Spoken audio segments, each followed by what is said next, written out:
അയോധ്യ രാമക്ഷേത്രത്തിലെ പ്രാണപ്രതിഷ്ഠാ ചടങ്ങുകൾക്ക് ശേഷമുള്ള ആദ്യ ദിവസം കാണിക്കയായി ലഭിച്ചത് 3.17 കോടി രൂപയാണെന്ന് ക്ഷേത്ര ട്രസ്റ്റ് വെളിപ്പെടുത്തുന്നു.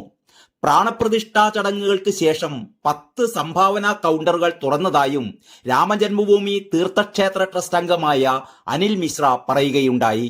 ക്ഷേത്ര കൗണ്ടറുകൾ വഴി പണമായും ഓൺലൈൻ വഴിയുള്ള സംഭാവനയായുമാണ് 3.17 കോടി രൂപ ഒരു ദിവസം കൊണ്ട് ക്ഷേത്രത്തിലേക്ക് ലഭിച്ചത്. 5 ലക്ഷത്തിലധികം ഭക്തരാണ് ആദ്യ ദിവസം രാമക്ഷേത്രത്തിൽ ദർശനം നടത്താനെത്തിയത്.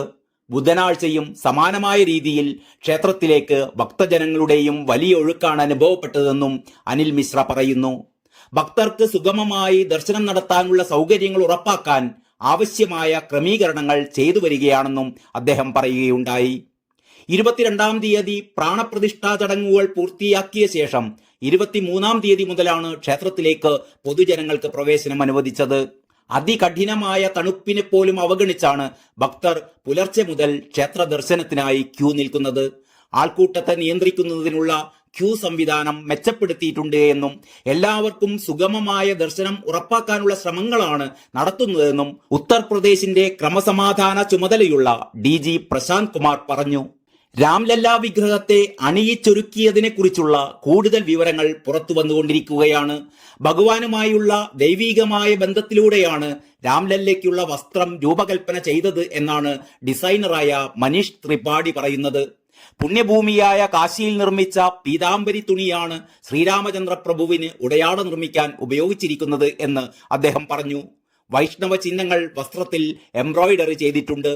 ഇതിനു പുറമെ പട്ട്, സ്വർണം, വെള്ളി എന്നിവയും വസ്ത്രനിർമ്മാണത്തിൽ ഉപയോഗിച്ചതായും അദ്ദേഹം വ്യക്തമാക്കി. ഒരു പ്രഭുവിന്റെയും ദൈവത്തിന്റെയും മഹത്വത്തിന് യോജിക്കും വിധത്തിലുള്ള വസ്ത്രം തയ്യാറാക്കുക എന്നതായിരുന്നു വെല്ലുവിളിയെന്നും ത്രിപാഠി പറഞ്ഞു.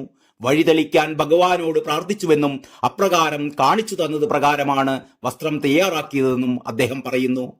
500 വർഷത്തിലേറെയായി ലോകമെമ്പാടുമുള്ള ശ്രീരാമ ഭക്തർ രാമക്ഷേത്രത്തിനായി കാത്തിരിക്കുകയായിരുന്നു. അവരുടെ പ്രതീക്ഷയ്ക്കൊത്ത് വസ്ത്രം നെയ്യുക എന്നതും വെല്ലുവിളിയായിരുന്നു.